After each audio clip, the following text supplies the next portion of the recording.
पुढे नका येऊ, पुढे नका येऊ.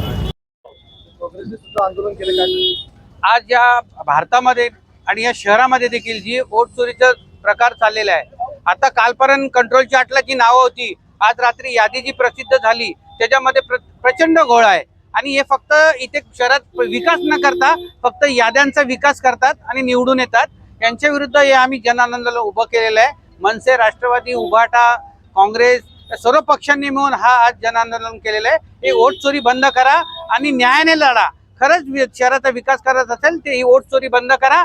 आणि हे जे हाल चाललेले आहेत आपल्या रिक्षावाले बंधूंच्या आणि या प्रवाशांचे, ते बंद करा. आपला शहरातील जिन्याकडे लक्ष द्या, पण यांचं लक्ष फक्त पैशाकडे आणि कॉन्ट्रॅक्टकडे आहे. म्हणून यांच्या विरोधात आम्ही हे जन आंदोलन उभं केलेलं आहे. आणि जी वोट चोरी चालू आहे शहरामध्ये, डमी उमेदवार आणलेले आहेत आणि शहरावर अन्याय होत आहे, याच्या विरोधात आम्ही आंदोलन पुकारलेलं आहे.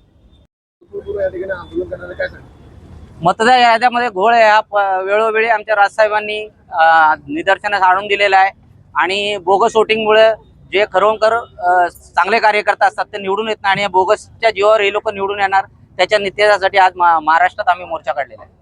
किती लोक या ठिकाणी मुंबईच्या दिशेने? आता अंबरनाथच्या या कमसे कम 1000 एक आहेत, असे प्रत्येक शहरातून येतील आणि अख्खी मुंबई जाम होऊन अख्ख्या दिल्लीला हे कळणार आहे. यापुढे काय भूमिका असणार आहे? या पुढे जी भूमिका आहे ती राजसाहेब, काँग्रेसचे नेते, राष्ट्रवादीचे नेते, उद्धव साहेब हे त्यांची भूमिका पुढे मांडतील.